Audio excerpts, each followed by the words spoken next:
Hey everyone, welcome to HomeRecordingMadeEasy.com. My name is David Vignola and I want to welcome you to my studio, and I want to thank you for purchasing Recording in Presonus Studio One Made Easy.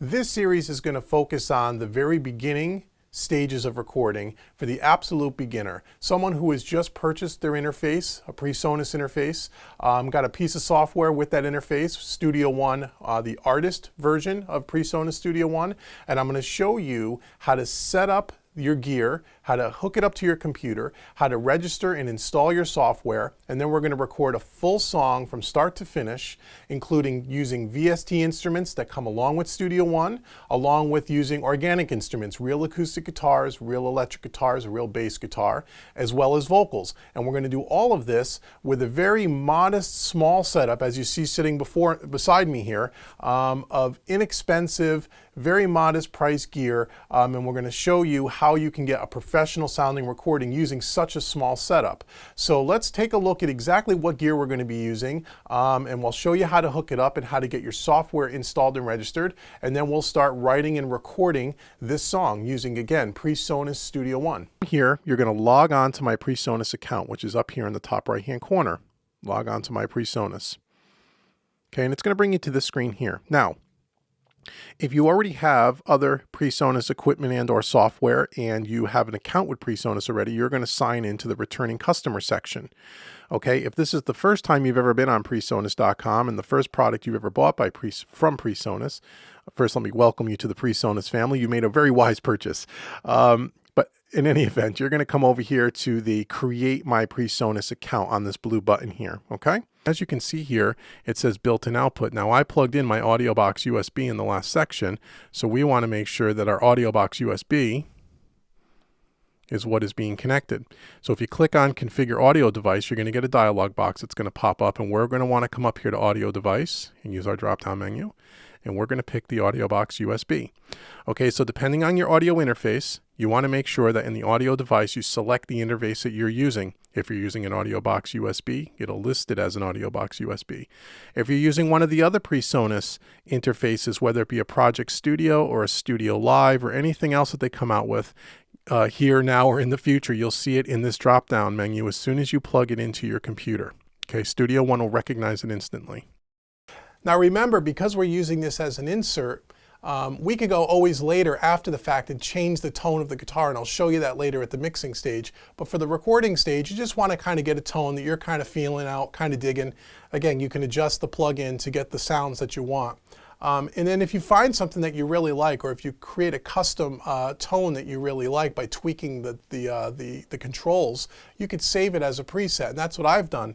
And you can do that just by clicking on this little icon here. It'll ask you, what do you want to do? You could store a preset, and you can name the preset, you can make a description, so on and so forth. And if you hit OK, the next time you want to call up that preset, you just go to your preset menu and you'll see it. I've already done that. You can see one here called Dave Guitar 2, where I've already kind of created a patch that I like. Not bad, right? It's a pretty good kind of an overdrive type of a sound. Also, what you can do down here, if you look at the and click this button here called Stomps, it opens up all the stomp boxes that are part of the plugin. So you have kind of a wah-wah, an auto-wah, kind of an overdrive pedal, an EQ, kind of a chorus, a flanger, a tremolo pedal, a delay pedal, and a reverb.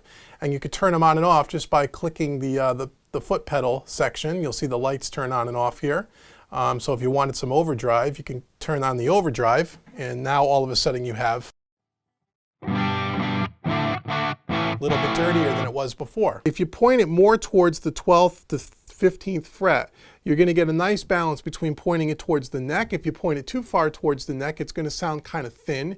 And again, if you point it too close to the body, it's going to sound kind of muddy. So if you point it somewhere in between, again, I like to look at the face of the microphone and point it directly at about the 12th to 13th fret, again, about 12 to 18 inches away. That gives me a nice balance between low and high end. It kind of gives you a nice warm tone, but it's not too boomy. And again, you have to experiment with your acoustic guitar and your microphone because that placement's going to be a little different. But if you start here, you're in a pretty good situation.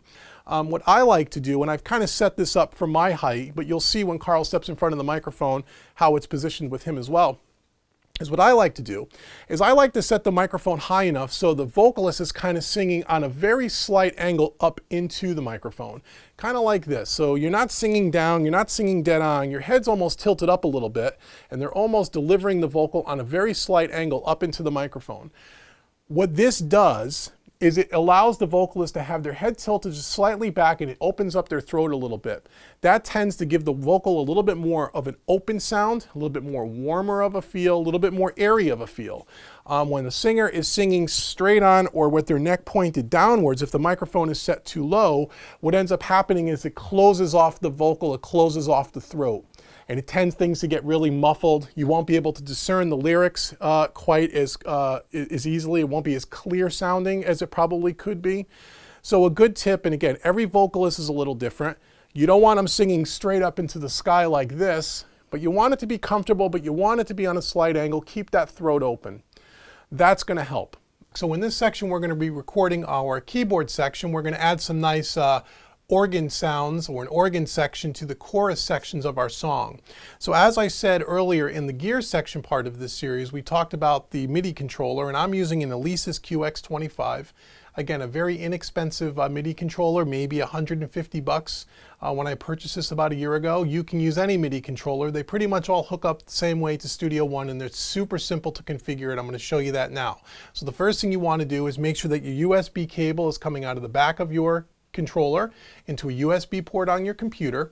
Make sure you plug in your power adapter as well, obviously. And now we're going to go into Studio One. I'm going to show you how to add this to Studio One so it works seamlessly. So let's head over to Studio One here. We're going to go ahead and we are going to go to Studio One, go to Preferences, and we're going to make sure we're on the External Devices tab. And you can see I have my fader port here that we showed you earlier. Now we're going to go ahead and we're going to add a new device. Okay, so you're going to get an Add Device dialog box that pops up, and you want to look in this menu here on the left to see if your particular MIDI controller brand and model number is listed. If it is not listed, have no fear, mine isn't listed here, the Alesis is not listed. You're just going to click on New Keyboard.